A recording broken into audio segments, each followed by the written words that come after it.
What's going on, guys? So in today's video we are going to be installing this. So I recently did a video on I got the SCT BDX and I was running the canned tune from them.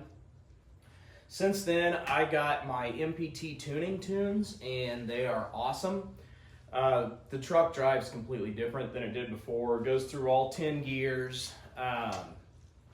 Feels way more powerful. The shifts are crisp. So I'm very happy with that. So I wasn't planning on buying an intercooler yet, but AMS was running a special. Normally these are $1,100 and they had it on sale for $699. So I had planned on getting a CV Fab intercooler, but this one was just a little bit cheaper and it's a little bit bigger. And AMS, not that CV Fab is not a great product because I think they make great stuff, but AMS makes like billet intakes and stuff for, you know, turbo Audi R8s and all kinds of stuff. So it's good enough for Lamborghini, Ferrari, you know, whatever other brands they cater to. I figured it's good enough for my EcoBoost F-150. So I'm not going to do a full install, but I am going to give some tips and tricks on this. There's a bunch of intercooler videos out there, but I'll show you the differences on this one and just some extra steps and stuff that you guys are going to kind of want to prepare for. I think this will be a pretty straightforward swap. I'm going to have to take out the grill shutters over the intercooler, and I'll show you what I'm going to have to do on the blow-off valve portion. The only other thing, like I said, I'll show you how some of those those grill shutters come out and stuff. And yeah, we'll go ahead and pop this bad boy in. One of the things I do like about it, I think it's cool that they have their logo painted on here. You should be able to see that through the front bumper. But yeah, man, the quality of this is ridiculous. So I'm gonna go ahead and pull that stock intercooler off, show you what we have to swap over, and show you the differences between these two units.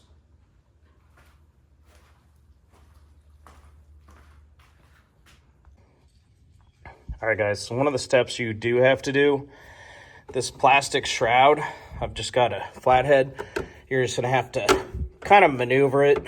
I would suggest maybe heating it up with a heat gun if you're doing this out in the cold, but it's not that cold here today, so I don't need to do that.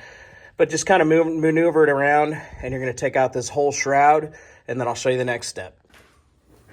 All right, guys, so that took me 15-20 minutes to get the old one out. So on the table, hopefully you guys can see the size difference. I mean, this one's a good couple inches thicker.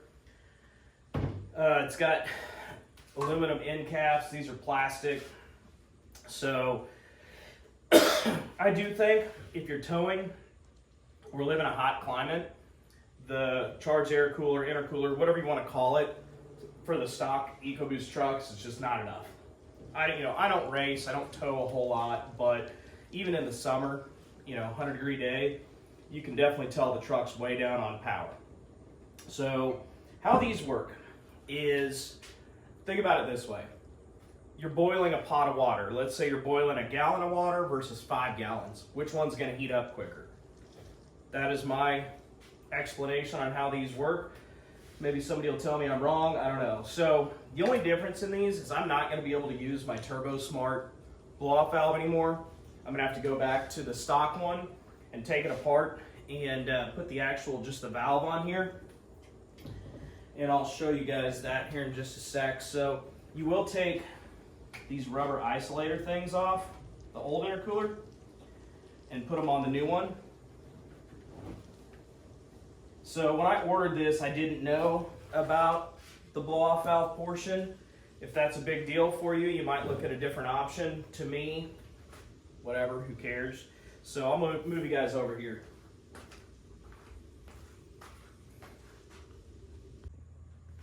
So I believe these are gonna be 2 7mm. And they did include new hardware to screw that onto the intercooler. And of course, they're 8mm. Come on, Ford, why couldn't we use the same bolts?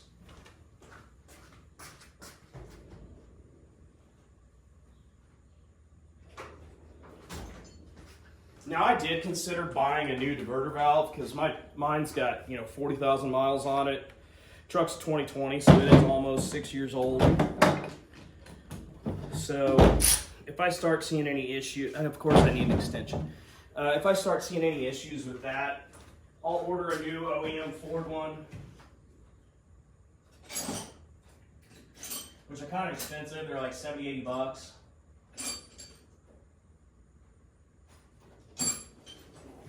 But I'd rather get an OEM one than some aftermarket deal. So this is you. This is the guy she tells you not to worry about.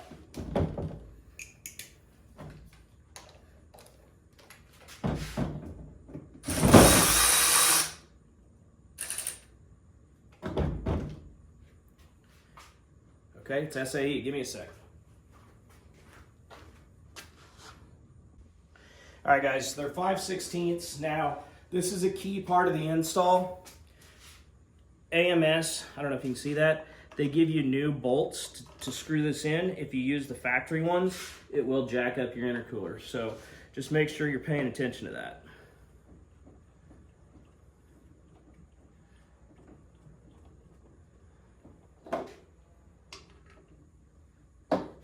And yet another trip over to the toolbox.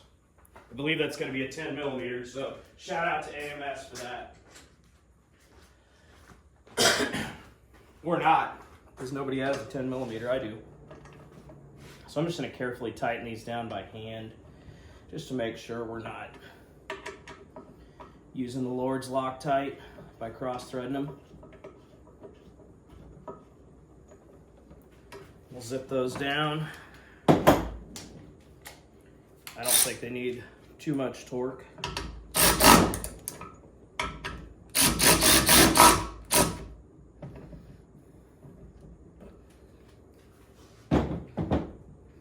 All right, so that part's done. Looking good, fellas. So, like I said, don't forget to take off your isolators, transfer them over to this, and now we'll start putting on some of the other stuff. So it does come with this new charge pipe deal. Very high quality. Everything fits really nice. Like, this is a good piece of product. You can tell they know what they're doing. So I've seen guys use hairspray on these connections to make sure that they don't pop off. I don't know if I'm going to do that because everything does seem to fit really well. So I don't want to get too deep in here and tighten this up. I believe it's actually going to go. It is going to go like this because I want to be able to maneuver them around so we get all of our hoses and stuff correct when we get back under the truck. Because we're obviously going to have less room now. So I'm going to go ahead and keep transferring over hardware. All right, guys, so far the worst part of this install, this upper intercooler bracket needs these spacers. And it's not hard. You take out the 13s, put in these spacers, put in the supplied 12 millimeter bolts. It's just hard to get your hands up in here. Just a little time consuming, so just be prepared for that. So I'm gonna start lifting this thing up in here and we'll see how we can get it to fit. All right, guys, so top right here, that's my intake air temperature. I just went on about an hour drive or park now, so it will go up a little bit because the air is not moving over the intercooler. But it is like, let's see here, low 60s out. So with stop and go driving, highway, it works so well. Like as soon as I get moving again, it'll drop down to ambient temperature. When I was on the highway earlier, it was actually cooler than ambient temperature. So I'll show you what it looks like.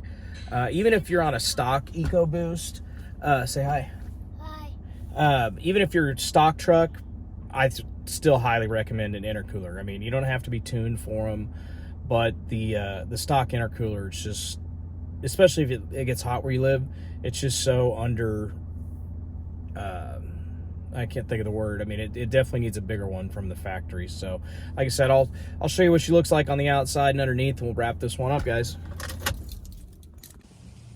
All right, guys, there's what it looks like in the truck. I did cut out the center little support bars just so you could see more of the intercooler. I think it looks neat. I need to clean it up some, but I'll show you the underneath. While I'm in here, there's where the shutters were. Ignore this. This is when I had that light barb thing, but yeah, that's where the shutters go. So you just slide those out, and there's no check engine lights or anything like that. So if you're doing this without a tune, you shouldn't have any issue if you take those out. And then here's the back side. Just hooks up to your stock inlets and outlets and stuff. Sorry about that. And then over here, I did have to go back to the factory diverter valve, but I just left it venting to air just so I can get that blow-off valve sound. And then they do include a new elbow that goes up here. I can't remember if this is the hot side or the cold side. I think this would be the cold side since this would go up to the intake, but I could be mistaken. It makes sense because this is over here too. So yeah, you can see, man, this intercooler is way thicker than stock. I mean, it's about, you saw before, but it works so well. I'm very happy with it. I've gotten up to like 20 pounds of boost, and I haven't popped one of these off, so it looks like I got them tight enough. So there you have it, guys. Nice big fatty right there. Mounts in here, fits really well, and overall looks great. Definitely makes the front end look cooler and adds a bunch of performance, so highly recommend it. Thanks for watching, guys. Please like and subscribe, and we'll catch you all in the next one.